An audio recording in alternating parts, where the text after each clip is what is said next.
Hi po, ako po si Lloyd, ang DTF operator dito sa Taytay branch. Last week po, ginamit po ito ng 6 na araw na may total 184 meters na naran. Ito po yung aking printer head. Ang last na palit po ng colored ay March 5. Ito naman po yung aking copy na may 90% good condition. Next po, head clean.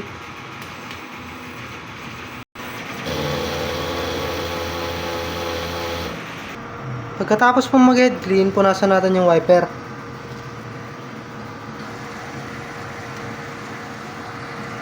Next po, nozzle test. Yan po, kompleto naman po yung ang ink system level po ay tama lang. Ang waste tank naman po ay nililinis tuwing Sabado.